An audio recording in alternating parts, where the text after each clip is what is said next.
BSR Hindi literature YouTube channel पर professor Siyaram Meena की ओर से BA part first section B Hindi literature के विद्यार्थियों का स्वागत। बच्चों, आज के व्याख्यान के लिए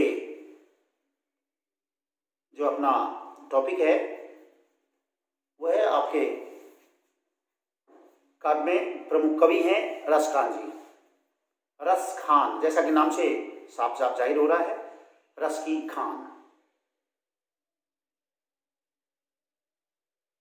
रस की खान के रूप में प्रसिद्ध जो रसखान जी हैं, इनका जन्म 1548 ईस्वी में हुआ तथा इनकी मृत्यु 1628 ईस्वी में। हिंदी कृष्ण काव्यधारा में कृष्ण भक्त कवि रसखान का महत्वपूर्ण स्थान है। मैं आपको यह भी बता देना चाहता हूं कि हिंदी के कृष्ण भक्त कवियों में रसखान जी का नाम बहुत ही महत्वपूर्ण कवियों की श्रेणी में माना जाता है। वे स्वच्छंद भावधारा के कवि थे, स्वच्छंद प्रकृति के कवि माने जाते हैं तथा उन्होंने वल्लभाचार्य के पुत्र स्वामी विठलनाथ का शिष्यत्व ग्रहण कर नया उदाहरण प्रस्तुत किया। बहुत बड़ी बात है कि वल्लभाचार्य जी के जो पुत्र थे विठलाचार्य जी के यहाँ इन्होंने शिक्षा दीक्षा ग्रहण की और शिक्षा दीक्षा ग्रहण करके इन्होंने एक मिसाल कायम की। मुसलमान होते हुए उन पर सांप्रदायिक संकीर्णता हावी नहीं हो सकी। मुसलमान थे लेकिन कहीं इन पर किसी भी प्रकार से सांप्रदायिक होने का कोई आरोप नहीं लगा। लौकिक और अलौकिक प्रेम ही रसखान के काव्य का मूल आधार है। बहुत अच्छी बात है कि लौकिक और अलौकिक, लौकिक माने इस धरती पर प्रेम और अलौकिक यानी आध्यात्मिक प्रेम, यानी आत्मा और परमात्मा से संबंधित जो प्रेम है वो कहलाता है अलौकिक प्रेम। तो लौकिक और अलौकिक प्रेम की अभिव्यंजना करना ही हमें रसखान जी काव्य का मूल आधार के रूप में नजर आता है। ऐसा लगता है कि रसखान के जीवन में लौकिक प्रेम का सूत्रपात तो हुआ, किंतु उदात्तीकृत होकर के राधा कृष्ण के प्रेम में परिवर्तित हो गया। वही प्रेम बाद में राधा और कृष्ण का जो प्रेम है वो भी एक तरह से दुनियादारी का प्रेम नहीं है, लौकिक प्रेम नहीं है, बल्कि एक अलौकिक प्रेम के रूप में हमें प्रकट होता हुआ प्रतीत होता है। यही कारण है कि रसखान की भक्ति माधुर्य भाव की भक्ति है। रसखान की जो भक्ति है वो माधुर्य भाव की है। रसखान ने प्रेम भक्ति से परिपूर्ण मुक्तक काव्य की रचना की। मुक्तक अर्थात छंदों से जो मुक्त काव्य होता है, स्वतंत्र होता है, उनके पद एक भावुक कवि की प्रेमा भक्ति से आप्लावित हैं। रसखान की 3 रचनाएं हमें देखने को मिलती हैं या 3 रचनाएं हमें प्राप्त होती हैं हुई हैं, जिनमें सुजान, रसखान, प्रेम वाटिका, दान लीला, ये तीनों रचनाएं प्रामाणिक मानी जाती हैं, किंतु इनके अतिरिक्त भी रसखान के पद और दोहे मिलते हैं। आचार्य विश्वनाथ प्रताप मिश्र ने रसखान ग्रंथावली का संपादन किया है, तो पंडित विद्यानिवास मिश्र ने भी रसखान ग्रंथावली का संपादन किया है। रसखान के जो भी ग्रंथ प्रकाशित उनमें कवित्त दोहे, कवित्त सवैये दोहे उपलब्ध हैं। रसखान की कविता आवेग युक्त प्रेम और माधुर्य भाव की कविता है। उनके पद गायकों के लिए और भक्तों के लिए आदर्श सामग्री प्रस्तुत करते हैं, यानी इनके पदों को हम आराम से गा सकते हैं। गेयता है, गीतात्मकता है, रसात्मकता है। जब उनका नाम ही रसखान है तो काव्य में रसात्मकता होना, तो संगीतात्मकता होना, लयात्मकता होना तो स्वाभाविक है। रसखान के काव्य की भाषा शुद्ध रूप में ब्रज है। ये बहुत बड़ी बात है, आपको ये चीजें ध्यान में रखनी होगी कि किस कवि की कौन सी भाषा है। तो रसखान जी की जो भाषा है वह ब्रज भाषा है और इतनी मधुर और प्रभावमयी ब्रज बहुत कम कवियों में हमें देखने को मिलती है।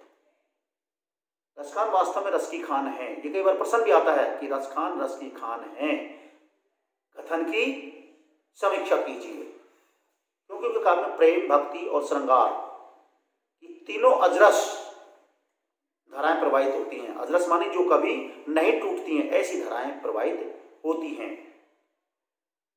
उनके कवित्व और सवें जैसे भावावेश में लिखे गए हैं, इसलिए वे अत्यंत सरल हैं और उनमें रसखान का निश्चल हृदय उमड़ पड़ा है।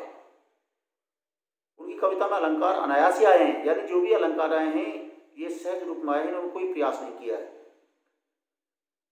क्योंकि रसखान मूलतः रसोद्रेक के कवि माने जाते हैं। रसोद्रेक, रस प्लस उद्रेक, पूर्ण स्वर संधि है। इस प्रकार से हमने देखा कि रसखान जी कृष्ण काव्य धारा के कृष्ण भक्त कवियों में महत्वपूर्ण कवि माने जाते हैं। ये वल्लभाचार्य जी के पुत्र विठ्ठलाचार्य जी के शिष्य हैं।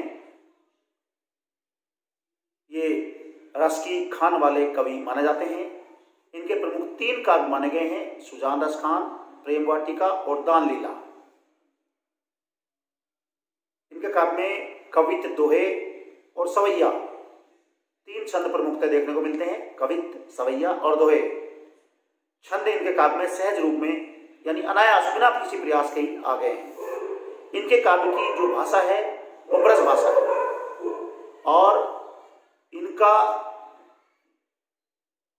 रसखान की जो भक्ति है वो माधुर्य भाव की है। रसखान जी के परिचय के पश्चात आपके पाठ्यक्रम में जो पद हैं वो हैं सुजान रसखान से संबंधित। सुजान रसखान नामक जो इनकी काव्य रचना है उसमें से लिए गए पद आपके पाठ्यक्रम में हैं, जिनका हम अध्ययन करेंगे, अनुशीलन करेंगे, चिंतन करेंगे। उन्हीं पर मैं अपना व्याख्यान देने जा रहा हूं। तो पहला पद देखिएगा। मैंने जैसा कि बताया रसखान रस की खान है। इनके पद गेय हैं जिनको हम आराम से गा सकते हैं, संगीतात्मकता लिए हुए हैं, लयात्मकता लिए हुए हैं। इसी परंपरा का निर्वाह करते हुए इस पद को मैं सबसे पहले आपके समक्ष गा करके बतलाने की कोशिश करूंगा। आप सुनिएगा, देखिएगा। वैसे छंद के रूप में यदि बात करूं तो पहला पद जो है ये सारे सवैयों से हैं, सवैया छंद।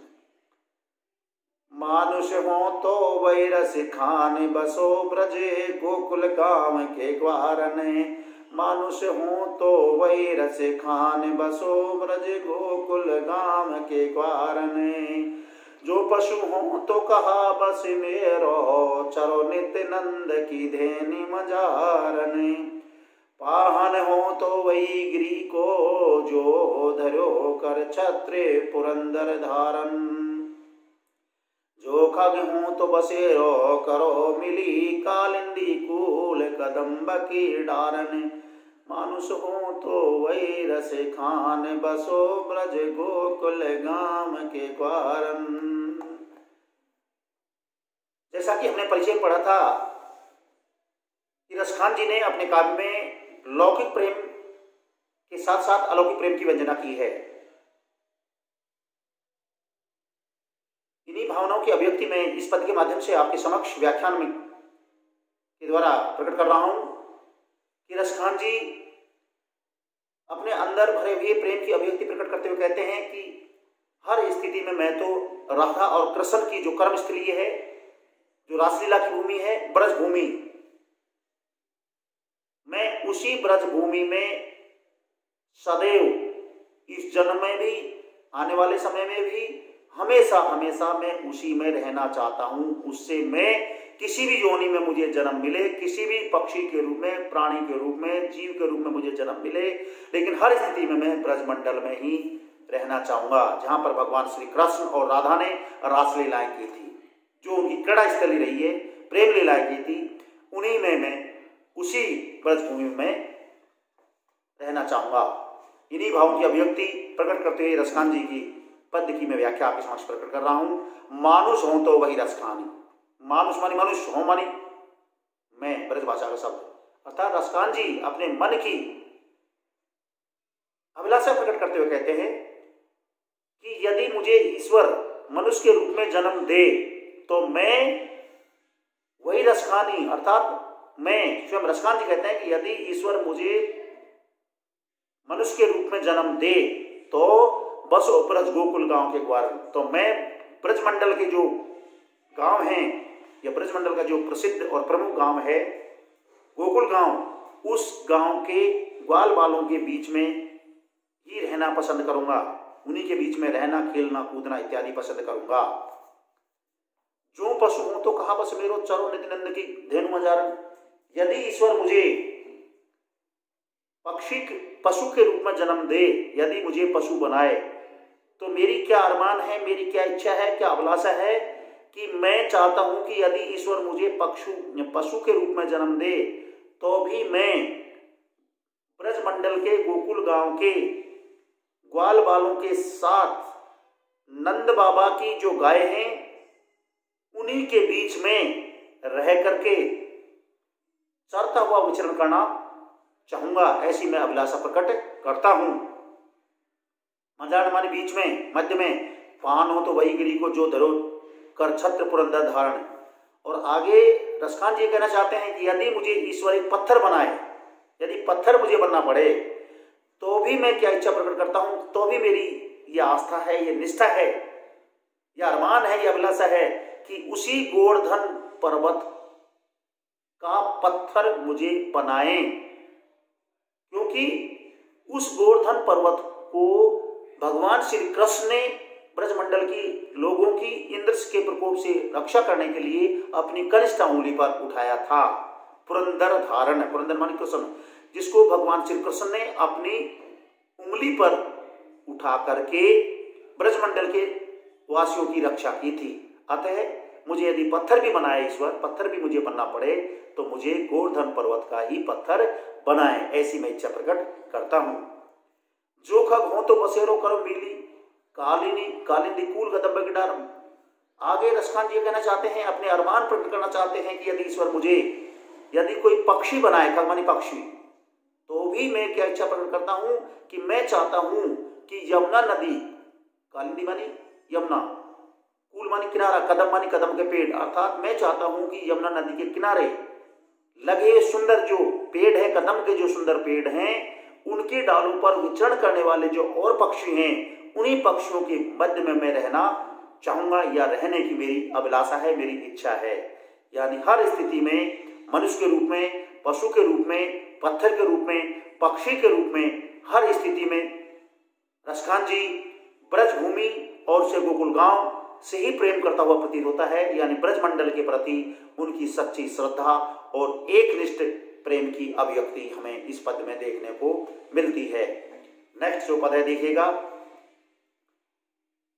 या लटके अर कामरिया पर राज पुर को तज डारो। या लटके अर कामरिया पर राज पुर को तज डारो। आठों सिद्धि नौ निधि को सुखनंद की धेन की गाय चराए विसारों। रसखानी कबो इन आँख निसो ब्रज के वन बाग तड़ाग निहारों।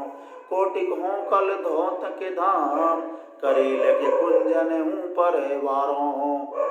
जैसा कि पहले पद में ही रसखान जी ने हर स्थिति में ब्रजमंडल में ही और ब्रजमंडल या गोकुल गांव में ही रहने की इच्छा प्रकट की, उसी प्रकार से आगे ब्रजमंडल के बहुत सारे सुखों को प्राप्त करने के लिए वो संसार के अन्य दूसरे जो भौतिक सुख है उनको छोड़ने के लिए, त्यागने के लिए, न्योछावर करने के लिए तैयार है। इन्हीं भावनाओं से उत्प्रोत होकर के रसखान जी इस पद में कहना चाहते हैं, या लपटी अर कामरिया पर, या लपटी अर कामरिया पर। ब्रजमंडल के जो स्वामी हैं भगवान श्री कृष्ण, उनकी जो पीतांबर है, जो उनका जो पीतांबर धारण किए हुई है, कृष्ण भगवान की जो मुरली है, मुरली धारण की हुई है और पीतांबर धारण करने की हुई है जो कृष्ण जी हैं, उनके ऊपर, उनकी रूप छवि के ऊपर रसखान जी क्या कहते हैं, त्यों पर पुर को तिज डालो। उन सभी के ऊपर, पुरमानिया गांव, लेकिन इंद्र के लिया है, इंद्रासन से लिया है, इंद्र की जो नगरी है उसके आनंद को भी, उसके सुख को भी मैं त्यागने के लिए तैयार हूं। तजी डालो अर्थात उसको भी पल भर में मैं छोड़ने के लिए तैयार हूं। आठों सिद्धि नौ निधि को तजी को निधि को सुखनंद की गाय चरा विसारो। आगे रसखान जी कहते हैं कि यदि मुझे नंद बाबा की गायों को चराने का सुअवसर या सौभाग्य प्राप्त होता है तो मैं उस सौभाग्य और उस सुअवसर को प्राप्त करने के लिए इस संसार में, इस दुनिया में आठों सिद्धि और नौ निधियों का जो सुख है उसको भी छोड़ने के लिए तैयार हूं, त्यागने के लिए तैयार हूं। रसखानी कबो इन आँखिन सो ब्रज के बनता बाग तड़ाग निहारो। आगे रसखान जी बहुत ही मन की बड़ी उत्कंठा प्रकट करते हुए कहते हैं कि यदि मेरी आंखें कब से ब्रजमंडल के इस वृंदावन के जंगल को, ब्रजमंडल के अंदर जो गांव हैं, बस्ती हैं, वहां के जो जंगल हैं, वहां के जो छोटे मोटे ताल तलैया है, तालाब हैं, उनको देखने के लिए मेरी आंखें कब से तड़प रही हैं, बेताब हैं। कोटिक हों कलथों तक के धाम करिल कुंजनों परवारों। आगे रसकांत जी कहते हैं कि ब्रजमंडल की भूमि के ऊपर लगे हुए जो करील के पेड़ हैं, जो कैर के पेड़ हैं, उन कैर के पेड़ों के ऊपर या उनके दर्शन पाने के लिए, उनकी समीपता का लाभ पाने के लिए मैं कोटिक हों कलधोंत अर्थात करोड़ों सोने के बने हुए घरों को भी, धाम मानी घरों को, भवनों को, मकानों के लिए छोड़ने के लिए तैयार हूं। यानी हर स्थिति में रसखान जी ब्रजभूमि की समीपता का लाभ पाना चाहते हैं या समीपता का सुख प्राप्त करने की अभिलाषा प्रकट करते हैं। इन्हीं भावनाओं की इस पद्य में साहित्यकार ने अभिव्यक्ति की है, जिसको मैंने अपने व्याख्यान के माध्यम से आप तक पहुंचाने का प्रयास किया। नेक्स्ट तीसरा पद है, मोर पखा सिर ऊपर राखियो गुंज की माल गरे पहिरे गो, ओड़ी पितंबर वे लपटी बन गोदन ग्वारिन संग फिरेगी। आगे रसकांत जी कहना चाहते हैं कि मोर पखा अर्थात मोर पंखों से बना हुआ जो मुकुट है, सिर ऊपर राखियों, मैं क्या करूंगा कि यदि मुझे ब्रजमंडल में रहने का अवसर मिला तो मोर पंखों से बना हुआ जो मुकुट है उसको मैं अपने सिर के ऊपर रखना चाहूंगा, धारण करना चाहूंगा। गुंज की माल गरे पहिरूंगी, और यदि मुझे कदम्ब की मणियों की, गुंजों की माला यदि मुझे पहननी पड़े तो मैं उसको भी धारण करने के लिए तैयार हूं, यानी पहनना चाहूंगा। ओडी पितंबर वे लपटी बन, और मैं भगवान श्री कृष्ण की सी वो मूर्ति धारण करने के लिए, वो रूप छवि धारण करने के लिए अपने शरीर के ऊपर पीतांबर धारण करना भी चाहूंगा। वन गोधन वर्ण संग फिरूंगी, और ब्रजमंडल की जो गाय हैं, ब्रजमंडल की जो ग्वालिन है, गोपिकाएं हैं, और उनकी जो ग्वालिन है उनके संग में पूरे दिन भर इधर से उधर फिरना चाहूंगा, घूमना चाहूंगा, या उनके साथ विचरण करना चाहूंगा, ऐसी मैं इच्छा प्रकट करता हूं।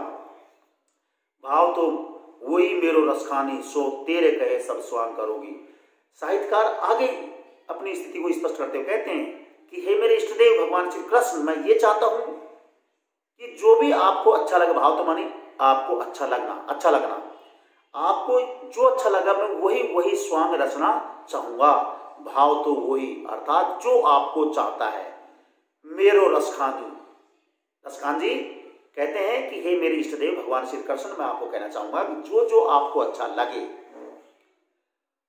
सो तेरे कहे, अर्थात तेरे कहे, आपके कहे अनुसार सब स्वांग करूंगी, अर्थात मैं वो सभी कुछ करने के लिए तैयार हूं, यानी मेरी जीवात्मा वो सब कुछ करने के लिए तैयार है। या मुरली मुरलीधर की अधरन धरी अधरा न धरूंगी। आगे साहित्यकार कहना चाहते हैं कि या मुरलीधर अर्थात मुरलीधर, मुरली को धारण करने वाले जो कन्हैया जी हैं, कृष्ण जी हैं, उनकी जो मुरली है कि अधरान धरी, अधरा न धरूंगी। भगवान श्री कृष्ण के होठों पर लगी जो मुरली है, क्योंकि वो पवित्र मुरली है, भगवान श्री कृष्ण के पवित्र होठों पर रखी गई पवित्र मुरली है, उसको मैं अपने होठों पर रख के कलंकित नहीं करूंगा, अर्थात उसे झूठी नहीं करूंगा, ऐसा मैं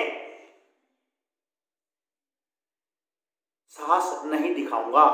यानी मैं उनके प्रति श्रद्धा और भक्ति के भाव पूर्णतः प्रकट करता हूं या करने की कोशिश करूंगा।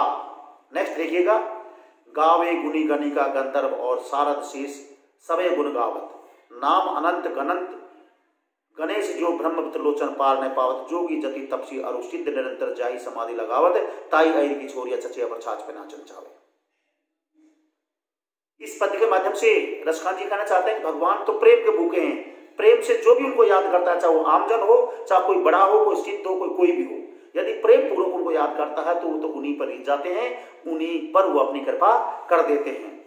इस पद में इन्हीं भावों की अभिव्यक्ति हो रही है, तो आप देखिएगा, गावे गुनी गणिका गंधर्व और सारद शेष सबे गुण गावत।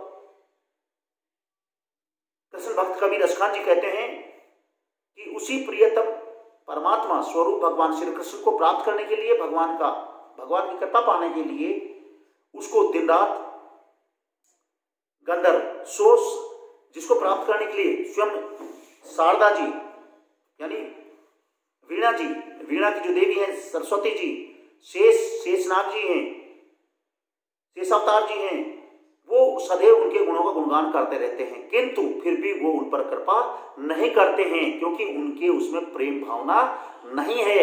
उसी प्रियतम परमात्मा स्वरूप कृष्ण को गुणी, गणिका और गंधर्व, गणिका नामक वैश्य और गंधर्व जैसे राक्षस उसको उनके गुणों का बखान करते हुए प्रेम के साथ उनके गुणों का गुणगान करते हैं तो वो उनको पटा लेते हैं और भगवान उन पर रीझ जाते हैं, प्रसन्न हो जाते हैं, उन पर कृपा करते हैं, उनका उद्धार करते हैं। नाम अनंत गणंत गणेश जो ब्रह्म त्रिलोचन पार न पावे, अर्थात उसी प्रियतम परमात्मा स्वरूप भगवान श्री कृष्ण जिनकी अनंत महिमा है, गणंत जिनको गणना अनंत है, गणेश जो ब्रह्मा, गणेश और ब्रह्मा जैसे भी और त्रिलोचन जैसे भी, त्रिलोचन अर्थात 3 नेत्रों वाले जो ब्रह्मा जी हैं वो भी आज तक उनका पार नहीं पा सके, उनका रहस्य नहीं जान सके। जोगी जति तपस्वी और सिद्ध निरंतर जाई समाधि लगा, अर्थात उसी प्रियतम परमात्मा स्वरूप भगवान श्री कृष्ण को प्राप्त करने के लिए, उनका आशीर्वाद प्राप्त करने के लिए, उनकी कृपा प्राप्त करने के लिए जोगी यानी योगी, योग करने वाले, योग साधना करने वाले, जति यानी यति लोग, तपस्या करने वाले, तपस्वी, साधक और सिद्ध पुरुष ये निरंतर अपनी तपस्या से, अपनी साधना से भगवान को प्राप्त करने के लिए, भगवान को रिझाने के लिए, भगवान की कृपा पाने के लिए निरंतर दिन रात प्रयास करते रहते हैं। निरंतर जाहि समाधि लगावत, और समाधि लगा करके वो दिन रात साधना में डूबे रहते हैं, लेकिन वो उनको नहीं मिलते हैं, वो उनको दर्शन नहीं देते हैं। और उसी प्रियतम परमात्मा को कौन प्राप्त करता है? ताई ऐर की छोरी छच्चे बर छाछ पे नाचन चाहे। उसी प्रियतम परमात्मा स्वरूप भगवान श्री कृष्ण को ब्रजमंडल में निवास करने वाली जो अहिर जाति की जो ग्वालिन है, जो गोपिकाएं हैं, छचिया भर अर्थात छोटी सी छचिया, एक छाछ भरने का एक छोटा सा पात्र जिसे हम कुल्ली बोलते हैं, अर्थात छोटी सी छाछ भरी हुई कुल्ली या छचिया जिसको हम कहते हैं, जिसे बर्तन का नाम है, उतनी सी छाछ की खातिर या उसके बहाने भगवान श्री कृष्ण को अपनी ऊपर रिझा लेती हैं या प्रसन्न करा लेती हैं या पटा लेती हैं। भगवान उन पर रिझ जाते हैं, भगवान उन पर कृपा कर देते हैं, भगवान उनसे प्रसन्न हो जाते हैं। भगवान एक तरह से पूरी लाइनों का अर्थ जो हुआ कि भगवान प्रेम के भूखे हैं, भाव के भूखे हैं, वो किसी की धन दौलत माया आपके सौंदर्य के भूखे नहीं हैं।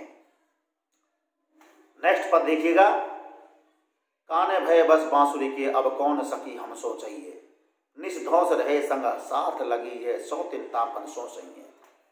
इस पद में रसखान जी ने यह प्रकट करने की कोशिश की है कि जो मुरली है वो भगवान श्री कृष्ण को छोड़ती नहीं, भगवान श्री कृष्ण के होठों पर उसने तो एक तरह से मानो राज कर लिया है। तो उसी मुरली के प्रति एक ईर्ष्या का भाव जो होता है, एक सौतन को होता है, उसी तरह की भावना इसमें प्रकट की है। काने भय बांसुरी के, रसखान जी कहते हैं कि अब जो कन्हैया जी हैं, यशोदा नंदन हैं, कृष्ण जी, वो तो अब मानो उसी मुरली के हो चुके हैं, बांसुरी के हो चुके हैं। अब कौन सखी हम सो चाहिए। एक सखी दूसरी सखी से कहती है कि हे सखी अब हमको कौन चाहेगा, क्योंकि भगवान श्री कृष्ण तो मुरली के हो चुके हैं, मुरली के अलावा उनको तो कुछ भाता ही नहीं है, इसलिए हमारी अब कौन परवाह करेगा। निष्धौस रहे संग साथ लगी, यह सौतन तापन क्यों सही है। रसखान जी कहना चाहते हैं कि ब्रजमंडल गोपिकाएं ये कह रही हैं कि निष्धौस, धौस माने दिन, निश माने रात्रि, अर्थात दिन रात ये मुरली भगवान श्री कृष्ण के होठों से पल भर के लिए भी नहीं हटती है।